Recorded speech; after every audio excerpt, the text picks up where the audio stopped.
வணக்கம். இன்றைக்கி நம்ம பார்க்க போகிற சமையல் என்னென்னு பார்த்தீங்கன்னா, கார்த்திகை ஸ்பெஷல் உடனடி அப்பம் எப்படி செய்யலாங்கிறத பார்க்கலாம். நல்லா சாஃப்டாக இருக்கும். அரிசி ஊற வச்சு பண்ணணுங்கிற அவசியம் இல்லை. கடையில் விற்கிற மாவை போதும். வாங்க இந்த அருமையான கார்த்திகை அப்பம் எப்படி செய்யலாங்கிறத பார்க்கலாம். இப்போ ஒரு பவுல் எடுத்துக்கலாம். இதில் மெஷரிங் கப்பில் 3/4 கப் அளவுக்கு பொடிச்ச வெல்லம் சேர்த்துக்கலாம். இப்போ இதில் 3/4 கப் அளவுக்கு தண்ணி சேர்த்துக்கலாம். இப்போ இந்த வெல்லம் கரைஞ்சால் மட்டும் போதும், கொதிக்க வைக்கணும்னு அவசியம் இல்லை. இப்போ பாருங்கள், வெல்லம் நல்லா கரைஞ்சிருச்சு. இப்போ கேஸ் அமர்த்திடலாம். இப்போ ஒரு பவுல் எடுத்துக்கலாம். இதில் மெஷரிங் கப்பில் 1 கப் அளவுக்கு அரிசி மாவு எடுத்துக்கலாம். கடையில் வாங்கின அரிசி மாவு தான். 1/4 டீஸ்பூன் போல் சுக்குத்தூளும் ஏலக்காய் தூளும் பொடி பண்ணி வச்சுருக்கேன், அதை சேர்த்துக்கலாம். 2 பிஞ்ச் அளவுக்கு உப்பு சேர்த்துக்கலாம். மெஷரிங் கப்பில் 1/4 கப் அளவுக்கு துருவன தேங்காய் சேர்த்துக்கலாம். இப்போ இதில் நம்ம கரைச்சி வச்சுருக்கிற இந்த வெள்ளை தண்ணியை சேர்த்துக்கலாம்.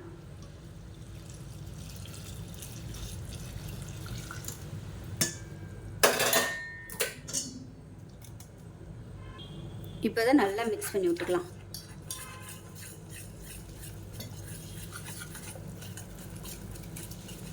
கட்டி இல்லாமல் நல்லா மிக்ஸ் பண்ணி விட்டுக்கலாம்.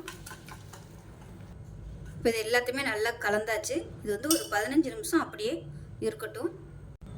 இப்போ நல்லா ஊற விட்டாச்சு. இப்போ இதில் பார்த்தீங்கன்னா ஒரு 1/4 டீஸ்பூன் போல் சோடா உப்பு எடுத்திருக்கேன். இதில் கொஞ்சமாக தண்ணி விட்டுக்கலாம். இப்படியே நம்ம போட்டோம்னா அங்கங்கே அப்படியே கரையாது, உப்பு கைக்கும். அதனால் இந்த மாதிரி கொஞ்சமாக தண்ணி விட்டு கரைச்சிட்டு அதோடு சேர்த்தோம்னா நல்லா கரைஞ்சிரும். பாருங்கள், ஊற்றியாச்சு. இப்போ இதை நல்லா மிக்ஸ் பண்ணி விட்டுக்கலாம். இதில் விருப்பப்பட்டால் நீங்கள் ஒரு 2 வாழைப்பழம் கூட அடித்து சேர்த்துக்குங்க. இது எந்த அளவுக்கு ஊறுதோ அந்த அளவுக்கு அப்போ நல்லா டேஸ்ட்டாக இருக்கும். ஏன்னா நம்ம வரமாவு தான் சேர்த்துருக்கோம். அந்த இனிப்பு எல்லாமே அந்த மாவில் ஊறுறதுக்கு கொஞ்சம் டைம் எடுக்கும். அதனால் ஒரு 1/4 மணி நேரம் கூட நீங்கள் ஊற வச்சுக்கலாம். ஆனால் ஊற்ற புகையில் தான் சோடா உப்பு சேர்க்கணும். இப்போ பனியார புளி நல்லா காஞ்சிருச்சு. எல்லா குழியிலையும் எண்ணெய் விட்டுக்கலாம்.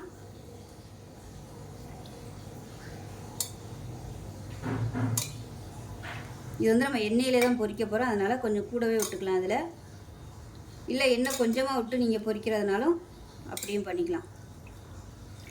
நெய்யும் எண்ணெயும் கூட கலந்து நீங்கள் ஊற்றிக்குங்க. நான் இன்றைக்கி வெறும் எண்ணெய் மட்டும்தான் சேர்த்துருக்கேன். எண்ணெய் நல்லா சூடாயிடுச்சு. ஒவ்வொரு புளியிலையும் அப்பமாக ஊற்றிக்கலாம்.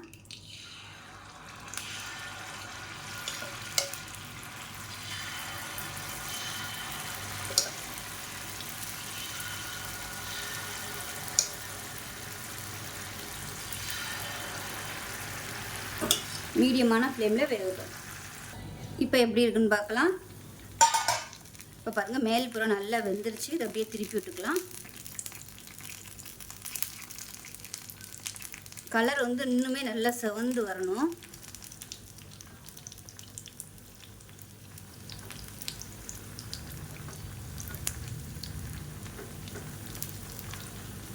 இவ்வளோ எண்ணெய் ஊற்றி பொரிக்கிறது பிடிக்கலை அப்படின்னு நினச்சிங்கன்னா கொஞ்சமாக கூட நீங்கள் எண்ணெய் ஊற்றிக்கலாம்.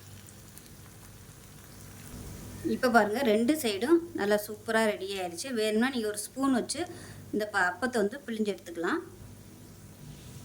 இப்போ பாருங்கள், இது மாதிரி 2 ஸ்பூன் எடுத்துக்கோங்க. எடுத்துகிட்டு இப்படி ப்ரெஸ் பண்ணிங்கன்னா உங்களுக்கு அந்த எக்ஸஸாக உள்ள எண்ணெய் எல்லாமே வந்துடும். இப்போ இது மாதிரி எல்லாத்தையும் பிழிஞ்சு எடுத்துக்கலாம். இது உங்களோட விருப்பம்தான். இதிலே மிச்சத்தை ஊற்றிக்கலாம்.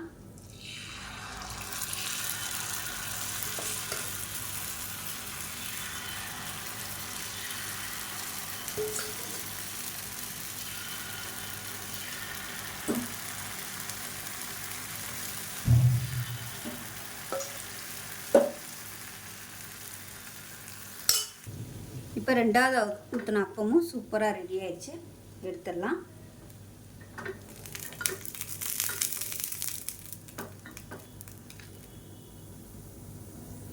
இப்போ நமக்கு சூப்பரான அப்பம் ரெடி ஆயிடுச்சு. ரொம்ப ஈஸியாக பண்ணிடலாம்.